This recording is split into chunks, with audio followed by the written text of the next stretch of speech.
Thanks for visiting Starliner Cinemas. Please, down in front, keep your voices low. Don't disturb your fellow patrons. And most of all, enjoy. They tore down the old theater. After disappearances, everyone stopped going. People still see strange things in the area. The old basement tunnels underneath. They say whatever was responsible for all the missing is still there, still waiting. Starliner Cinema, aka the Theater Man, is a ghost known for its presence in a specific Starliner Cinema, where it hunts fellow patrons and anyone it deems as a nuisance. This ghost creature is well versed in human behavior, which is a reason why it can discern rude patrons from your average guest. The Theater Man's appearance is something that openly defies the laws of physics. Its head is more of what would belong on a tooth man. With his easily moldable cranium, it looks like seaweed directed by the ocean's current, or a candle's flame dancing in the wind.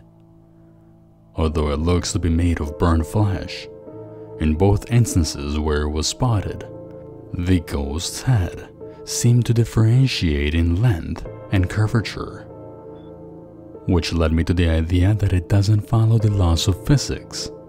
Its large meaty head freely sways as if it did not weigh anything. If its head can easily be molded by an unknown force, then it is safe to assume that its characteristics can change location, like its eyes, nose, and mouth. Yet what it can't control would be its facial expression, which is constant in both images. The expression it carries seems to be that of agonizing pain. This, topped with its appearance, is enough to terrify any ill-mannered guest.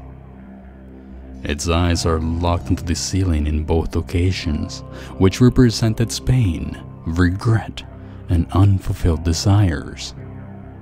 This, followed with its appearance and the fact that it does not only hunt the Starliner Cinema, but the whole area, makes me believe that the Theater Man was a victim of a fire. The fire would leave victims charred, but before that, the agonizing pain would make the eyes roll back, followed by being evaporated. This also explains why its head seems to move freely. It is copying the movement of the flame that consumed it. The fact that the Theater Man hunts an area instead of just the cinema could be because the building it was in, when alive, caught fire. It is probably why it chooses to hunt the area and not just one place, because the building was demolished and other buildings were built on its ashes, a cinema included.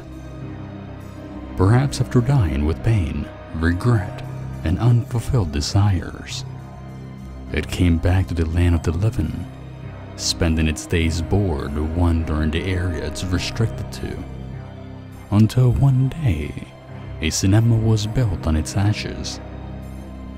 Movie watching was perhaps the only escape it had.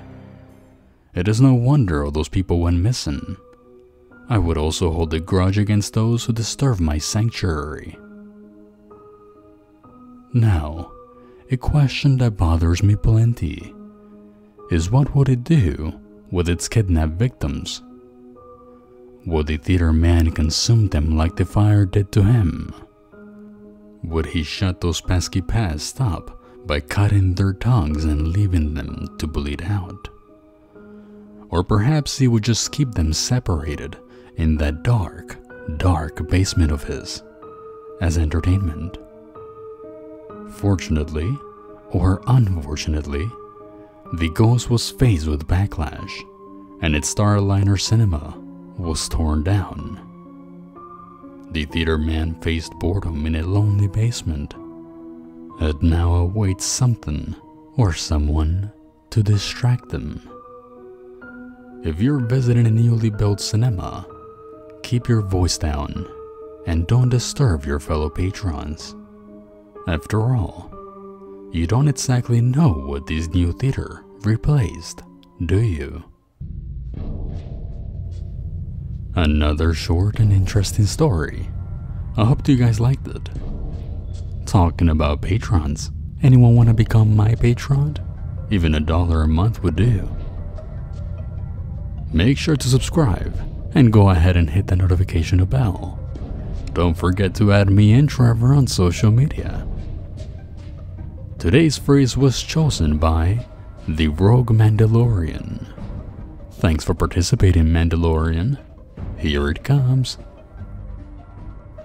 Hey Becky, I don't care if you think Chris Evans is hot.